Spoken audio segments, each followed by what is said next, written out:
कविप्रवेश YouTube channel. मित्रांनो, आजचा episode कडक सॅल्यूट. कोणाला? कडक सॅल्यूट टू रामदास गणपत मदने, कारगिल योद्धा, पुनवळे, जिल्हा पुणे. या पुणे शहरातील पुनवळे गावचा एक विद्यार्थी, जो की रामवंशी समाजात जन्माला आला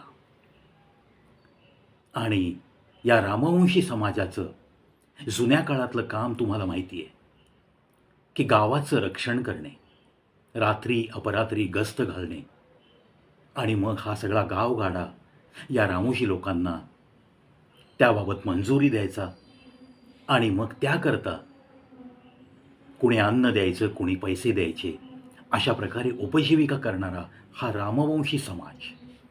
नंतर त्याचा अपभ्रंश झाला आणि ही लोक रामोशी असा समाज म्हणून संबोधू लागली. ब्रिटिश काळामध्ये यांच्यावरती तर चोर आहात म्हणून शिक्के मारले गेले. असो, तो भाग आलाहिदा.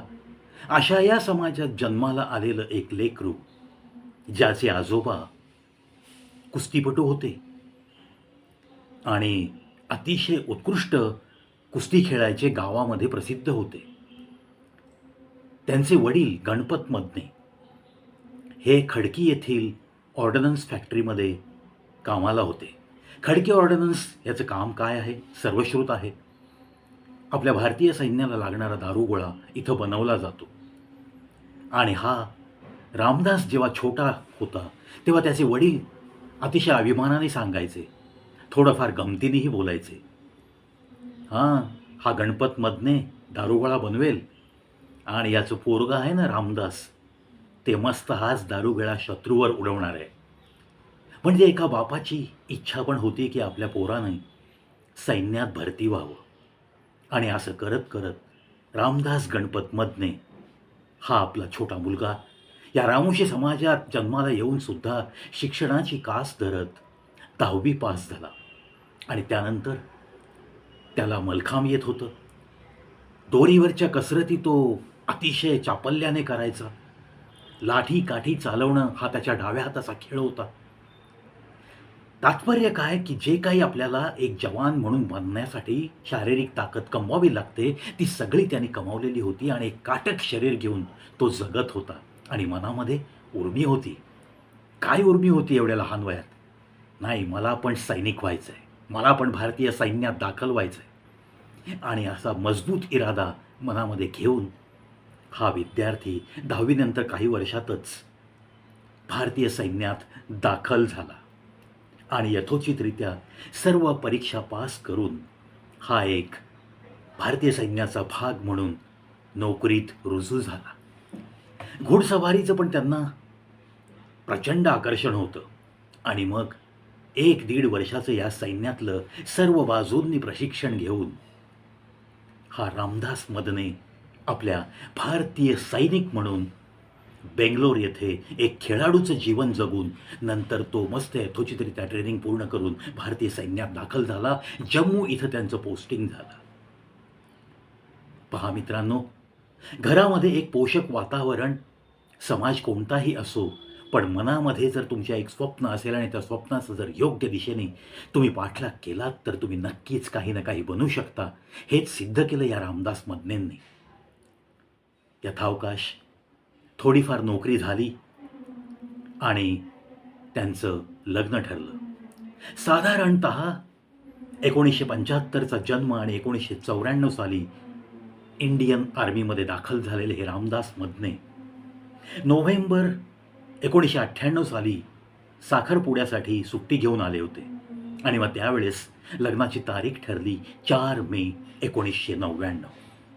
आणि मग या लग्न सोहळ्यासाठी आपलं पोस्टिंग जिथे होतं तिथून त्यांनी रजा काढून आपल्या गावाकडे प्रयाण केलं. 4 मे अक्षता पडल्या. एक सैनिक एखाद्या स्त्रीला एक पत्नी म्हणून स्वीकारतो, एक पत्नी एखाद्या सैनिकाचा आपला पती म्हणून स्वीकार करते. हा तसा पाहिला तर 1999चा काळ. तुम्ही आजच्या काळात जर विचाराल तर मुलींच्या अपेक्षा आपल्या सर्वांना माहिती आहेत. पण त्या स्त्रीला सुद्धा मी कडक सॅल्यूट करतो. हा एपिसोड फक्त रामदास मदने यांना कडक सॅल्यूटचा नसून त्या पत्नींना सुद्धा आहे. सगळ्याच जवानांच्या पत्नींना माझा नेहमीच कडक सॅल्यूट असतो.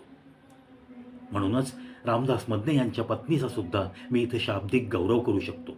यापेक्षा जास्त आपण काही करू शकत नाही, पण कमीत कमी इतकं तरी प्रत्येकाने केलं पाहिजे. प्रत्येक नागरिकाने याला आपलं कर्तव्य समजलं पाहिजे, याच माझ्या भावना असतात. रामदास मदने यांचा विवाह झाला. 4 मे तारीख होती आणि तिकडे 3 मे 1999ला पाकिस्तानने आपले नापाक इरादे दाखवायस सुरुवात केली होती.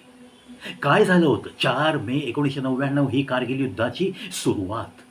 कारगिल समुद्र सपाटीपासून अतिशय उंचावर असलेल्या आपल्या या चौक्या आणि अशा या बर्फाळ प्रदेशात कधी कधी टेम्परेचर -40 ते -50 पर्यंत जातं.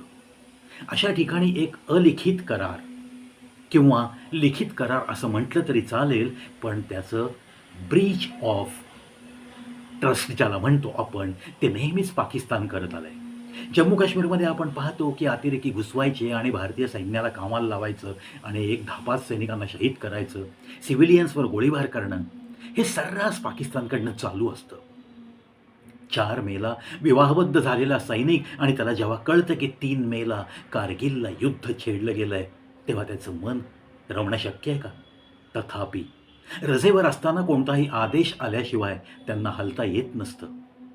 तर या पाकिस्ताननी कराराचा भंग काय केला ते मी तुम्हाला आत्ता सांगतोय की अशा या हिवाळ्याच्या दिवसात जेव्हा बर्फ पडतो, जेव्हा -40 -50 पर्यंत टेम्परेचर जातं, त्याच्या आधीच दोन्ही देशांच्या सैन्याने मागे सरकायचं हा एक करार असतो.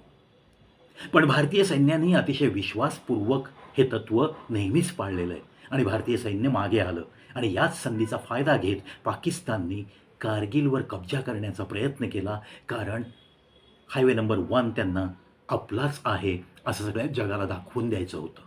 भारताची कोंडी करायची होती आणि उंचावरच्या चौक्या एकदा ताब्यात आल्या की संपूर्ण हायवेवर आपण कब्जा करू शकतो आणि खालून येणाऱ्या सैनिकांना नेहमीच आपण गारद करून दहशतीत ठेवू शकतो. अशा या घाणेरड्या इराद्याने पाकिस्तानने कारगिलच्या काही चौक्या काबीज केल्या. भारतीय सैन्य माघारी घेतलं होतं बर्फाळ हवामानामुळं आणि 4 मे हा तो काळा दिवस. कारगिलचं युद्ध सुरू झालं. इकडे रामदास मदने यांचं लग्न झालंय. 4 मे नंतर 10 मे पर्यंत त्यांच्या घरामध्ये पूजा अर्चा वगैरे सगळ्या गोष्टी पार पडल्या आणि टी व्हीवर बातम्या बघताना मन विवळत होतं. एक सैनिक बेचैन होत होता. ना तो लग्नाची खुशी मनवू शकत होता आणि नाही देशासाठी काही करण्यास धावत जाऊ शकत होता, कारण आदेश नव्हते त्याच्याकडं. आणि अखेरीस अशाच घालमेलीमध्ये 20 मे पर्यंतचे दिवस त्यांनी कसे तरी काढले आणि 20 मेला गावामध्ये तार घेऊन पोस्टमन हजर. रामदास गणपत मदने यांच्या घरी ताबडतोब तुम्हाला बोलवलंय म्हणून त्यांची रवानगी. आणि अक्षरशः 16 दिवस झाले होते लग्न होऊन आणि त्या पत्नीने आपल्या पतीला, युद्धासाठी जाणाऱ्या पतीला कसं विदा केलं असेल, काय तिच्या मनाची अवस्था असेल, काय जाणू शकता तुम्ही? त्याच्यासाठी आपल्याला त्या स्त्रीच्या मनामध्ये घुसण्याचा प्रयत्न केला पाहिजे. पण त्या पण अगदी निधड्या छातीने त्यांनी आपल्या नवऱ्याला, जा तुम्ही, यशस्वी होऊन या, मी तुमची वाट पाहीन, असाच काहीसा निरोप त्यांच्या नजरेतून त्यांनी दिला. आणि रामदास मदने आपल्या युद्धभूमीकडे जाण्यासाठी त्यांनी कूच केलं. दिल्लीला त्यांना बोलावण्यात आलं होतं आणि दिल्लीवरनं त्यांना नंतर कारगिलला पोचवण्यात आलं. सेना कोर नावाचा एक विभाग असतो. मित्रांनो, सैनिक तर लढत असतात, पण हे सैन्य युद्धभूमीवर पाठवण्याच्या आधी सॅपर्स हा जो विभाग आहे, जमिनीतले भूसुरुंग सगळे कुठे कुठे आहेत हे शोधून काढत आपल्या सैन्याला वाट मोकळी करून देणारे आणि ह्या सैन्याला जे काही लागते, दारुगोळा, अन्न, हे पुरवण्याचं काम सेना कोर करत असते. आणि अशाच सेना कोरमध्ये रामदास गणपत मदने कार्यरत होते एटी ड्रायव्हर म्हणून. Eighty means animal transport. ज्या ठिकाणी जमीन आहे, ज्या ठिकाणापर्यंत वाहनं जाऊ शकतात, त्या ठिकाणी वाहनातनं या सगळ्या साहित्याचं ट्रान्सपोर्टेशन चालू असतं. पण ज्या ठिकाणी डोंगराळ भाग सुरू होतो त्या ठिकाणीच रामदास गणपत मदनेसारख्या लोकांचं खरं कार्य चालू होतं. भाग डोंगराळ, कधीही तुम्ही तिथे गेलेला नाही आहेत, उंच उंच कडे पण असू शकतात. प्रसंगी ते जनावरसुद्धा अशक्यप्राय असं वाटतं त्याला, तेव्हा त्याचं ओझं कमी करून पाठीवर ओझी घ्यावी लागतात आणि आपल्या सैन्याला, आपल्या देशाचं फक्त तिरंग्याकडं पाहत पाहत ही लोकं हे सगळं कार्य करत असतात. म्हणूनच यांना कितीही कडक सॅल्यूट केले तरी कमीच आहेत. 1999च्या या कारगिल युद्धात 20 मे नंतर आदेश मिळाल्यानंतर रामदास गणपत कतमे आपले मदने साहेब जॉईन झाले आणि त्या युद्धभूमीवर कार्यरत राहिले ॲनिमल ट्रान्सपोर्ट ड्रायव्हर म्हणून. त्यांनी त्यांच्या साथीदारांबरोबर या युद्धभूमीत सुद्धा मोठा पराक्रम गाजवला. आपल्या भारतीय सैन्याने दाखवून दिलं की कितीही प्रतिकूल परिस्थिती असली तरीही आम्ही लढणार आणि आम्ही आमच्या देशासाठी वाटेल तेवढं आमचं रक्त सांडण्यास तयार आहोत.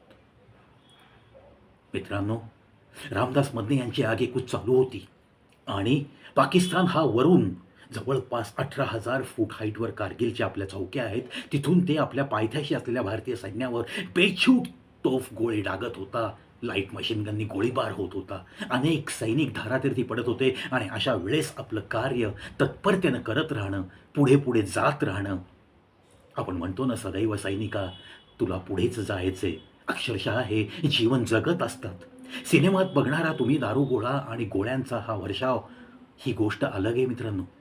ॲक्च्युअल दारूगोळा होतोय आणि आपले साथीदार मरतायत हे बघत बघत आपल्याला युद्ध चालू ठेवायचं आहे. ह्याच्यासाठी एका छाताडामध्ये जिगरबाज हृदय असल्याशिवाय हे कोणा हैऱ्यागेऱ्याचं काम नाही आहे. That's why I am proud of army and of course I am proud of my self that I am a son of a फौजी. रामदास मदने यांना कडक सॅल्यूट करताना त्यांनी हा जो काही त्यावेळेस कारगिल युद्धात सहभाग नोंदवला आहे तो खरोखरच त्या पत्नीचा कुंकू बळकट म्हणूनच रामदास मदने या कारगिलची विजयाची पताका घेऊन पुन्हा घरी आले होते असंच मी तर मानतो. 527 पर्यंत आपले जवान शहीद झाले, 1300 ते 1400 सैनिक जखमी झाले. असा हा कारगिल युद्धाचा थरार प्रत्यक्ष अनुभवलेले रामदास गणपत मदने यांना मला प्रत्यक्ष भेटताना सुद्धा अंगावर रोमांच उठले होते. आजही त्या व्यक्तीशी बोलताना त्यांच्यातला तो करारीपणा जाणवतो. आजही ते देशप्रेम यात किंचितही कधीही कमी होत नसतं कुठल्याही जवानाच्या मनातनं. आजही त्यांच्या बोलण्यात येतं की अजूनही बोलावणं आलं तर हा रामदास तयार आहे देशासाठी रक्त सांडण्यासाठी. आणि तितक्याच तडपने त्यांच्या पत्नीसुद्धा, त्यांनाही भेटण्याचा मला योग आला. त्यांच्याही बोलण्यात तितकीच तडप मला जाणवली. म्हणूनच या पूर्ण रामदास मदने यांच्या कुटुंबाला माझा कडक सॅल्यूट. त्यांच्या पत्नीला अतिशय माझा लवून मुजरा नमन आणि या दोघांच्याही दीर्घायुष्यासाठी कविप्रावी शो यूट्यूब चॅनलतर्फे लाख लाख शुभेच्छा. रामदास मदने यांना घोडसवारी आवडायची आणि मग 26 जानेवारीच्या परेडमध्ये त्यांची निवड झाली. तिथलं त्यांचं कौशल्य पाहून त्यांना आपल्या लष्करी अधिकाऱ्यांना आणि जवानांना घोडसवारीचं प्रशिक्षण देण्यासाठी बेंगलोर इथं ठेवण्यात आलं. त्यानंतर मग त्यांची पोस्टिंग बऱ्याच ठिकाणी झाली. चंदीगड झालं, हिमाचल प्रदेशात झाली, त्यानंतर कलकत्ता झाले आणि मग शेवटी सर्व्हिस संपताना त्यांनी रिसेटलमेंट कोर्स म्हणून असतो त्यामध्ये त्यांनी अग्निशमन ऑफिसर याचा एक कोर्स केला. त्यानंतर सिक्युरिटी ऑफिसरचा कोर्स केला आणि आज एक चांगलं सेवानिवृत्तीनंतरचं आयुष्य ते जगत आहेत. पण नुसतंच रिकामटेकडं आयुष्य नाही आहे त्यांचं. सैनिक युवा फोर्स फाउंडेशन अशी त्यांनी संस्था स्थापित केली. काही आर्मीमधले मित्र त्यांना मदत करत आहेत आणि हे एकत्रितरित्या छोटा कमांडो बनवण्याचं आणि आर्मीचं भरतीपूर्व प्रशिक्षण देण्याचं एक महान कार्य पुनवळे या गावाच्या आसपास, मला वाटतं नरे म्हणून त्या गावाचं नाव आहे, या ठिकाणी त्यांचं युनिट आहे आणि त्या युनिटलासुद्धा मी भेट दिली होती. अतिशय उत्कृष्टरित्या तिथलं कार्य चालतं. खूप गरीब कुटुंबातली मुलं तिथं आलेली असतात आणि माफक दरात त्यांना प्रशिक्षण देऊन लष्करामध्ये भरती, पोलीसमध्ये भरती होण्यासाठी सर्व काही शिकवलं जातं. स्वतः सर्व गोष्टीमध्ये तरबेज असलेली ही व्यक्ती आहे. म्हणूनच रामदास मदने यांना हे सेवानिवृत्तीनंतरचं कार्य करण्यासाठी तो देव नक्कीच शक्ती देईल. तुम्ही आम्ही सगळ्यांनी शुभेच्छा अर्पित करूयात. आणि इतकं खडतर आयुष्य जगलेल्या एका सैनिकाच्या आयुष्यात यापुढे कोणतीही संकट येऊ नयेत याच त्यांच्या मुलांना शुभेच्छा. त्यांना एक मुलगा आणि एक मुलगी आहे हेही मला त्यांच्या चर्चेमधून समजलं. त्या दोन्ही मुलांनासुद्धा त्यांच्या भावी आयुष्यासाठी लाख लाख शुभेच्छा अर्पण करतो आणि पुन्हा एकदा रामदास गणपत मदने आणि त्यांच्या पत्नी यांना कडक सॅल्यूट करून हा एपिसोड मी इथंच थांबवतो. मित्रांनो, अशाच काही महत्त्वाच्या व्यक्ती ज्यांनी काही आयुष्यात योगदान दिलं आहे यांच्यासाठीच तर माझ्या चॅनलवर कडक सॅल्यूट हा सेगमेंट मी सुरू केला आहे. याच्यामध्ये तुम्ही अनेकांच्या कथा ऐकल्यात. आपले CDS बिपिन रावत साहेब यांचीसुद्धा कथा ऐकली आहे. योगेंद्रजी यादव यांचीसुद्धा कथा ऐकली आहे. आणि आज ज्यांना मी प्रत्यक्ष भेटलो आहे आणि ज्यांच्याशी चर्चा केल्यानंतर ही जुजबी माहिती मला कळली, ती अगदी जशीच्या तशी नसली तरी पण त्यातला गाभा मी तुमच्या मनापर्यंत पोहोचवण्यात यशस्वी झालो असं मला तरी वाटतं आहे. चला, पाकिस्तानला सुद्धा सद्बुद्धी मिळावी आणि उगाचच भारताच्या खोड्या त्यांनी काढू नयेत. स्वतःची अर्थव्यवस्था त्यांनी सांभाळावी. स्वतःचा देश त्यांनी कसा उन्नतीकडे जाईल याच्याकडे जर लक्ष दिलं तर असे प्रसंग कधी येणार नाहीत. आणि नाहक आमचे सैनिक, ज्याला की आपण शहीद झाला इतकं लेबल लावतो, हे बंद झालं पाहिजे. प्रत्येक माणसाला जगण्याचा अधिकार आहे. प्रत्येक माणसाचं आयुष्य हे चांगलं गेलं पाहिजे. सैनिकसुद्धा एक माणूस आहे. त्यालासुद्धा घरदार आहे. त्यालासुद्धा आईबाप आहेत. त्याचीसुद्धा वाट बघणारी बायका मुलं असतात. ही सद्भावना नेहमीच प्रत्येक नागरिकाच्या मनात असलीच पाहिजे. रामदास मदने साहेब, तुम्हाला पुन्हा एकदा पुढील भावी आयुष्यासाठी आणि आपण जो काही आत्ता विडा उचलला आहे, सैनिक युवा फोर्स फाउंडेशन, जे काही तुम्ही चांगले नागरिक घडवणार आहात, सैनिक घडवणार आहात, पोलीस घडवणार आहात, जे काही तुमचे प्रयत्न चाललेत त्या प्रयत्नात कोणतीही आडकाठी येऊ नये आणि सतत तुम्हाला समाजाचा पाठिंबा मिळत राहावा, याच सदिच्छा. मित्रांनो, रामवंशी समाज, ज्याचा अपभ्रंश केला रामोशी समाज, या समाजातला एक हा कर्तृत्ववान मुलगा रामदास गणपत मदने, याची कहाणी सांगताना मला तर मनोमन खूप आनंद वाटतोय. तुम्हाला ही कहाणी कशी वाटली चला कॉमेंट बॉक्समध्ये लिहा. रामदास मदनेंना पुन्हा सर्वांतर्फे शुभेच्छा अर्पित करतो आणि इथंच थांबतो. जय हिंद, जय भारत.